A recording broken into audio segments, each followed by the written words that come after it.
Assalamualaikum warahmatullahi wabarakatuh. Selamat ketemu lagi anak-anakku sekalian bersama Ibu Dian Rosdiani dalam mata pelajaran Ilmu Pengetahuan Alam. Di mana hari ini kita akan bertemu dalam materi sistem pencernaan manusia dan alat-alatnya. KD 3.5 menganalisis sistem pencernaan pada manusia dan memahami gangguan yang berhubungan dengan sistem pencernaan serta upaya menjaga kesehatan sistem pencernaan. Organ pencernaan makanan dibedakan menjadi dua.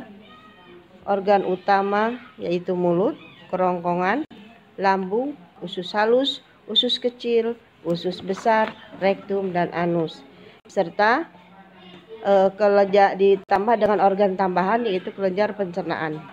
Kelenjar pencernaan itu berfungsi menghasilkan enzim-enzim yang digunakan dalam membantu pencernaan makanan.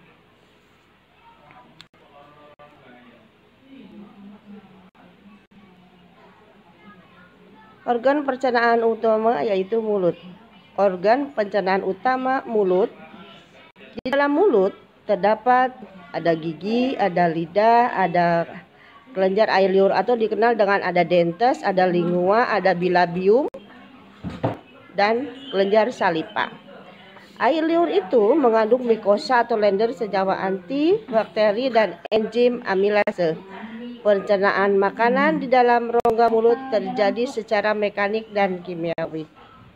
Di dalam proses mulut ini juga terjadi proses mekanik, maka dikenal dengan proses pencernaan secara mekanik.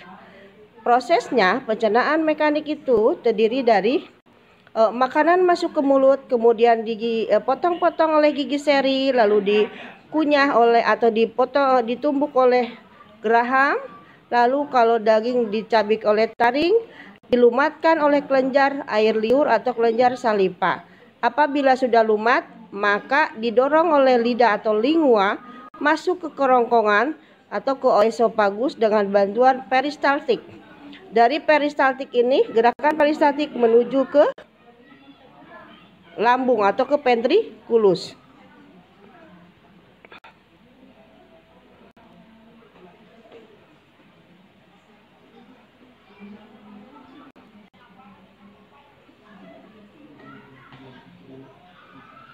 Kemudian kerongkongan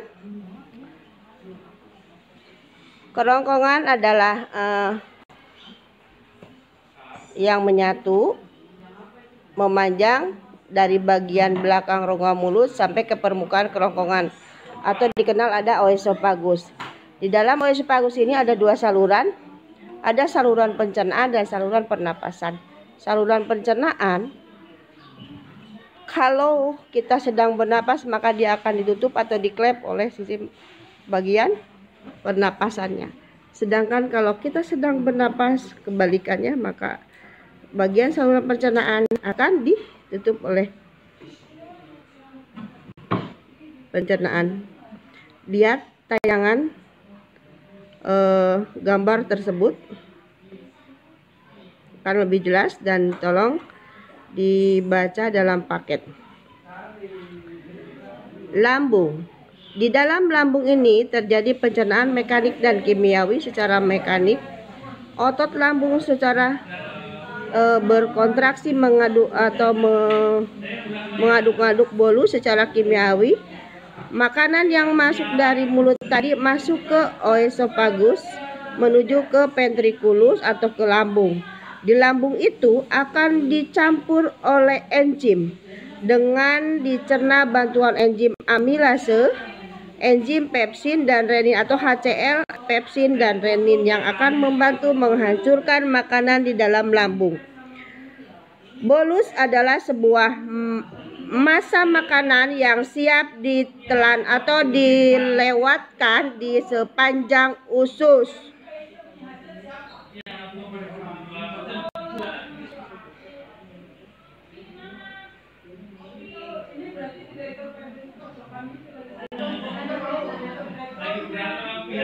Dari lambung Makanan sudah halus, kemudian menuju ke usus 12 jari. Usus 12 jari itu terbagi menjadi 3. Ada duodenum, jejunum, dan ilem. Lalu makanan yang sudah diaduk di lambung dihaluskan dan diserap oleh usus serapan atau dipisahkan ampas dan sari makanannya. Ampas metabolismenya dimasukkan ke dalam usus besar atau disebut dengan kolon. Sedangkan sari-sari makanan dengan bantuan sistem peredaran darah, maka sari makanan diedarkan ke seluruh tubuh. Sedangkan kalau ampas metabolisme yang sudah masuk ke dalam usus besar atau di kolon, maka dibusukkan dengan bantuan bakteri Escherichia coli, maka akan busuk, tidak akan menumpuk dengan bantuan bakteri Escherichia coli. Usus besar atau dikenal dengan kolon, panjangnya 1 meter yang terdiri atas kolon eksterden atau kolon transversum dan kolon descendens dan berakhir pada anus. Di antara usus halus dan usus besar terdapat selkum atau usus buntu. Bahan makanan yang sampai di usus besar dapat dikatakan sebagai zat-zat sisa.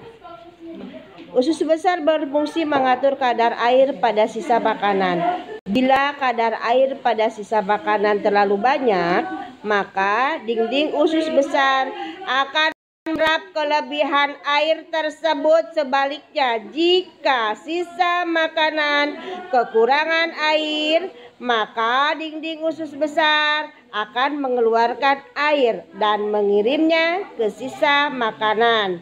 Di dalam usus besar banyak sekali terdapat bakteri Escherichia coli. Bakteri Escherichia coli ini membantu di dalam membusukkan sisa ampas metabolisme yang ada di dalam usus besar. Atau dikenal dengan jenis bakteri. Bakteri ini juga mampu membentuk vitamin K dan B12.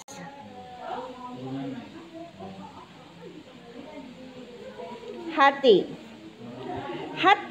merupakan kelenjar terbesar dalam tubuh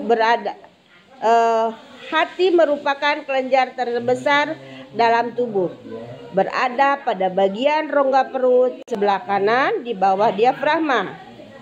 Berperan dalam proses detoksifikasi. Ketika dalam darah terkandung zat yang berbahaya, maka hati akan menetralisir racun tersebut sehingga tidak berbahaya bagi tubuh. Sel hati mengeluarkan getah yang mengandung kolesterol, asam folik, garam empedu, lecitin, bilirubin, dan elektrolit. Getah ini disebut dengan getah empedu. Dari mana getah empedu tersebut? Yaitu dari zat-zat racun yang disaring oleh darah yang sudah beredar 20 hari di dalam tubuh. Kemudian racun-racun tersebut dinetralisir oleh hati, lalu masuk ke dalam empedu, disebut dengan zat bilirubin. Itu disebut dengan zat bilirubin. Zat bilirubin ini juga berfungsi untuk mewarnai feses atau itu sangat berfungsi. Kantung empedu. Kantung empedu menyimpan getah empedu. Getah empedu berwarna kuning kehijauan karena mengandung bilirubin. Bilirubin merupakan pigmen yang terbentuk dari pemecahan hemoglobin. Getah empedu akan dikeluarkan ke usus halus dan berperan dalam mengemulsikan lemak.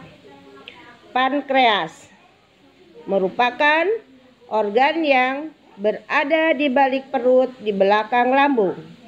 Sel-sel pankreas akan menghasilkan cairan pankreas. Getah pankreas mengandung sodium bikarbonat atau NaHCO3 dan enzim enzim pencernaan yang berperan dalam pemecahan karbohidrat, protein, dan lemak.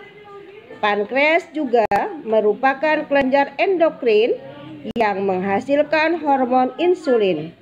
Hormon insulin berfungsi mengatur proses pengubahan glukosa dalam darah menjadi glikogen yang disimpan dalam hati.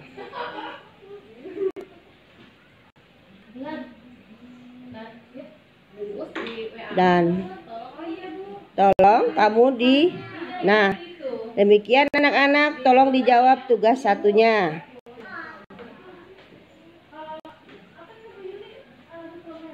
Demikianlah anak-anak penjelasan dari Ibu. Kalau tidak jelas mohon bertanya atau japri lewat WA saja. Sekian dan terima kasih. Assalamualaikum warahmatullahi wabarakatuh.